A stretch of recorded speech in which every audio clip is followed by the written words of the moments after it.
dans ce premier épisode de Phoenix Podcast. Ce premier épisode sera tout simplement un espace de réflexion pour celles et ceux qui sentent qu'ils peuvent donner plus, faire plus que la vie qu'ils mènent aujourd'hui. Pas dans le sens de l'ego, mais plus dans le sens de la conscience. Briser les croyances limitantes. C'est de ça que va parler le premier épisode de Phoenix Podcast. Parce que, la vérité, c'est que la plupart des gens ne vivent pas réellement leur vie.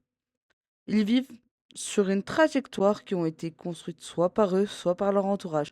Une trajectoire faite de règles invisibles, de croyances héritées, croyances limitantes souvent, des normes sociales, des normes familiales, des peurs apprises, des peurs acquises. Et avec le temps, tout ça, ça devient normal, ça devient la norme, alors que ça ne devrait pas être la norme, selon moi.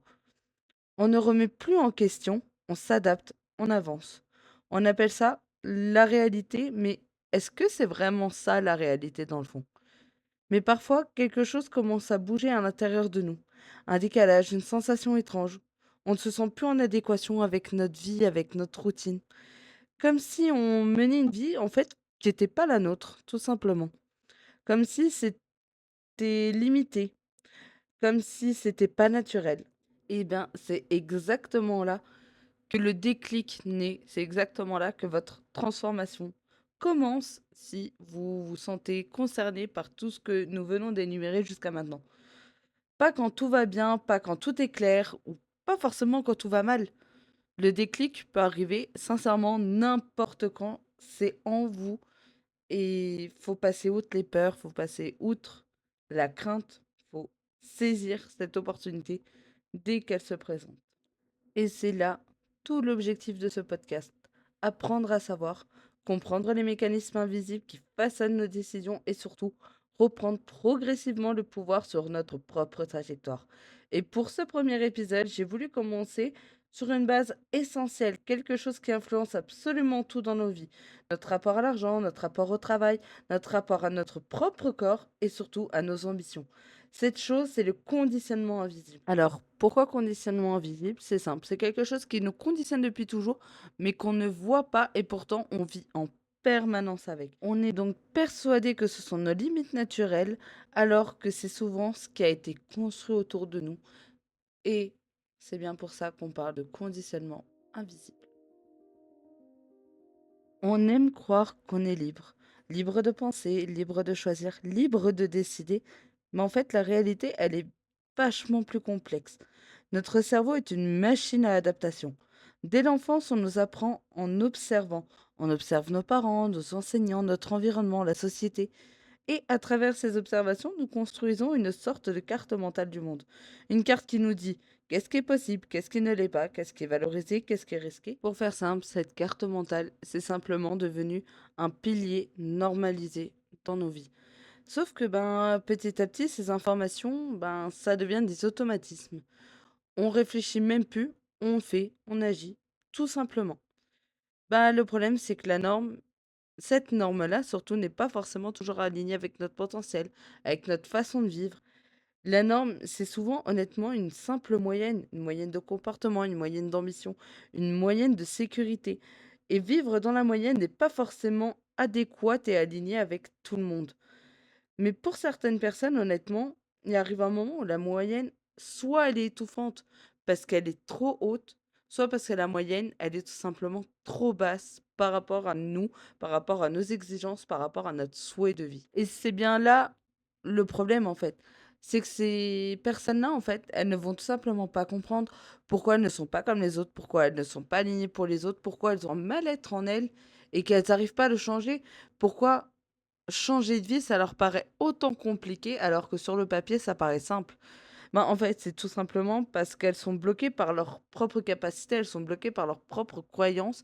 Et c'est pour ça qu'on va parler de croyances limitantes. On a tellement été conditionnés dans une certaine vie, dans une certaine société, que on n'arrive pas à casser tout ça pour aller outre et pour suivre nos envies, pour suivre tout simplement nos propres capacités et notre propre potentiel. Donc tout simplement bloqué par notre conditionnement. On va prendre un exemple concret. L'argent. La relation que nous pouvons avoir avec l'argent, honnêtement, est rarement consciente. Elle est héritée. Très tôt, nous entendons certaines phrases, des phrases semblant anodines, mais des phrases en fait qui paraissent pleines de bon sens, comme par exemple l'argent ne pousse pas sur les arbres, il faut travailler dur pour gagner sa vie, les riches sont souvent égoïstes, l'argent change les gens. À première vue, ce ne sont que des expressions innocentes.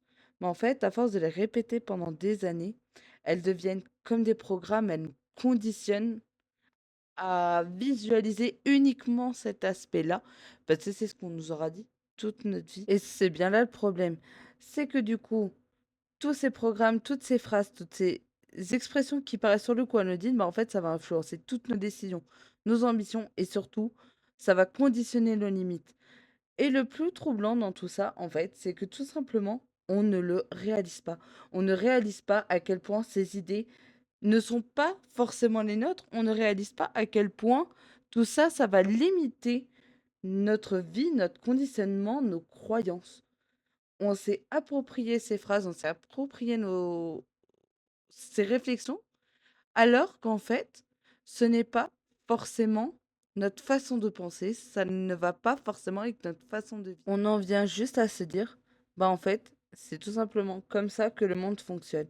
Mais si on observe attentivement les personnes qui ont des relations différentes avec l'argent, les pauvres, les riches, la classe moyenne, bah en fait, on va se rendre compte qu'on n'a pas tous grandi avec les mêmes croyances, on n'a pas tous grandi avec la même vision des choses, en fait. Eh bien, c'est là souvent qu'on peut décider à un moment donné de tout remettre en question et c'est exactement là aussi que va commencer votre transformation à ce niveau-là avec l'argent, par exemple. Mais au-delà du conditionnement avec l'argent, on peut aussi aborder le conditionnement social. Il existe plein de types de conditionnement. Moi, dans cet épisode, je vais en aborder juste quelques-uns. Mais si on réfléchit bien, si on prend le temps de se poser, honnêtement, vous pourrez en trouver énormément plus encore, je pense. Un conditionnement plus subtil pour le coup avec le conditionnement social. La société nous propose des rôles implicites, des rôles que l'on questionne pas vraiment. Ce qu'une femme devrait être, ce qu'un homme devrait être, ce qu'une mère devrait être, un entrepreneur devrait être comme ça. Alors, en fait, tout simplement, on suit le schéma et on s'écarte rarement de ces rôles-là. Mais ça fait comme un poids, comme une énorme pression qu'on ne voit pas, mais on la subit, cette pression. Une pression qui vient toujours d'une personne précise ou d'un système, que ce soit un système de regard, un système d'attente, un système de jugement, que ce soit le jugement des autres ou même simplement le vôtre. C'est un système même entier au final. Et très souvent, pour éviter cette pression, ben, on s'adapte encore une fois. On cherche pas plus loin, on cherche pas à casser nos croyances, juste on s'adapte. On réduit certaines ambitions, même à contre-cœur. On va atténuer nos idées, on va atténuer les angles, on va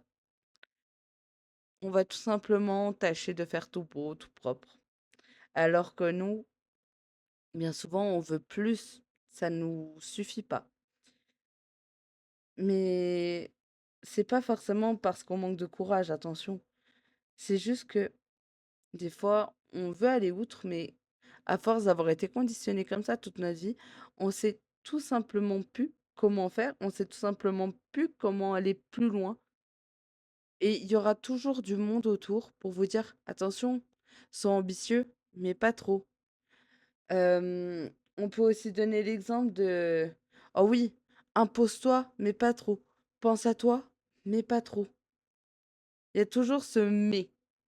Et c'est là, réfléchissez bien à toutes les phrases qu'on vous a toujours dit depuis gamin ou gamine avec fais ci, mais attention, fais ci, mais pas ça. Fais quelque chose, mais. Réfléchissez et c'est là que vous allez vous rendre compte du conditionnement. Et attention, ça peut venir des parents, des enseignants, de la société d'une façon générale. Vous serez de toute façon jamais en accord avec les autres ou avec très peu de personnes. Le principal, au final, c'est une fois que vous avez ces déclics, c'est vous conditionner pour vous et briser les croyances. Et attention, parce que vraiment, le conditionnement social, c'est le plus dur à pallier. Et là maintenant, nous allons parler du conditionnement mental, qui est tout simplement à mes yeux le conditionnement le plus puissant. Honnêtement, pourtant, on pourrait croire que les conditionnements les plus puissants, ça va être les conditionnements sociaux, les conditionnements de travail, les conditionnements financiers. Non, non, le conditionnement mental, parce que souvent, c'est votre propre conditionnement. C'est, vous savez, toujours cette petite voix dans votre tête, cette voix qui vous murmure certaines phrases comme «Je ne suis pas capable, ce n'est pas pour moi, je ne suis pas légitime». Ben, en fait, ce qui est fascinant, c'est que cette petite voix vous semble très intime, elle vous semble très personnelle, mais c'est souvent le résultat, comme on l'a souvent répété dans ce podcast, des années de conditionnement que vous avez eues. Ça va être le résultat des années de critiques, des années de comparaison, des années d'échecs. Ça va être aussi des années de regard extérieur et du coup, au-delà de subir le regard et tous les facteurs extérieurs, ça va être aussi des années à subir votre propre jugement et votre propre regard qui est honnêtement des fois beaucoup plus sévère que tous les facteurs externes individuels. Dans le sens où, à force de cumuler tous les facteurs externes, tous les préjugés, tous les conditionnements, ben, ça va tellement être ancré en vous que vous allez tout combiner et vous juger vachement sévèrement, vachement durement, là où honnêtement, la plupart du temps, il n'y a pas lieu. Et la vérité, c'est que tout ça, à force d'être écouté, à force de tenir compte de tout ce conditionnement, c'est que ça vous semble être la vérité, la seule issue, alors que honnêtement, ça ne l'est pas. C'est juste des fausses vérités qui vont influencer du coup, comme on l'a dit, vos décisions, ça va influencer vos ambitions, les réduire, ça va conditionner tous vos choix de vie pour au final sûrement devenir quelqu'un que vous n'êtes pas. Et vous le ressentirez vous-même puisque si vous écoutez encore ce podcast à ce moment-là, ben c'est que tout ce qu'on dit depuis le début, ça vous parle. Et si ça vous parle, c'est que vous avez besoin de changement, que vous avez besoin de déclic et que tout simplement vous savez pas comment vous y prendre. Et c'est bien là l'intérêt de ce podcast, c'est se déconditionner, briser les croyances pour vous aligner et vous retrouver et aller de l'avant. Parce que se baser sur une vérité qui n'est pas toujours objective pour nous, eh ben, c'est pas simple, parce que ce n'est pas du coup familier pour nous. Et arrive à un certain moment dans nos vies, où il peut avoir un moment particulier, un moment où quelque chose commence à se fissurer, le fameux déclic. Un moment où l'on ressent un décalage entre la vie que l'on vit et la vie que l'on pourrait vivre, entre les limites que l'on accepte et celles que l'on pourrait dépasser. Ce moment, tout simplement, il peut être inconfortable, même très inconfortable si on est honnête. Parce que voir le conditionnement, cela signifie aussi tout simplement remettre en question certaines certitudes, remettre en question certaines choses qui nous semblaient évidentes et pourtant au final ne devraient pas l'être. C'est remettre en question la norme, remettre en question des choses banalisées. En fait, voir ce conditionnement, ça a un impact tel que vous ne pourrez jamais totalement revenir en arrière. Parce que du coup, vous remettrez systématiquement toutes vos croyances en question. Vous remettrez toutes vos croyances et votre conditionnement en cause, en question. Oui, mais si on m'avait pas dit ça, est-ce que je ferais comme ça? Si on m'avait pas habitué à ça, est-ce que je ferais comme ça? Et si, et si, et si. On dit souvent qu'avec les si, on refait le monde. Mais là, le but de ces si-là, c'est justement de refaire votre monde, votre vie. Parce que une fois que cette fissure est là, soit vous restez dans la catégorie de personnes qui a eu ce déclic, qui a connaissance de tout ça, mais qui n'a soi-disant pas la force de faire avancer les choses parce que ces personnes ont conscience de la réalité, mais n'ont tout simplement pas le courage, pas la force de briser tout ça pour repartir de zéro.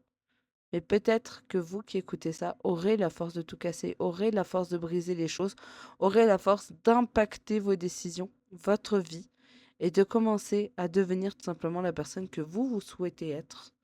Et devenir ce qu'on va banaliser et généraliser sur «Oh, glow up, devenez la meilleure version de vous-même. Mais au final, c'est bien au-delà de ça. C'est une renaissance complète.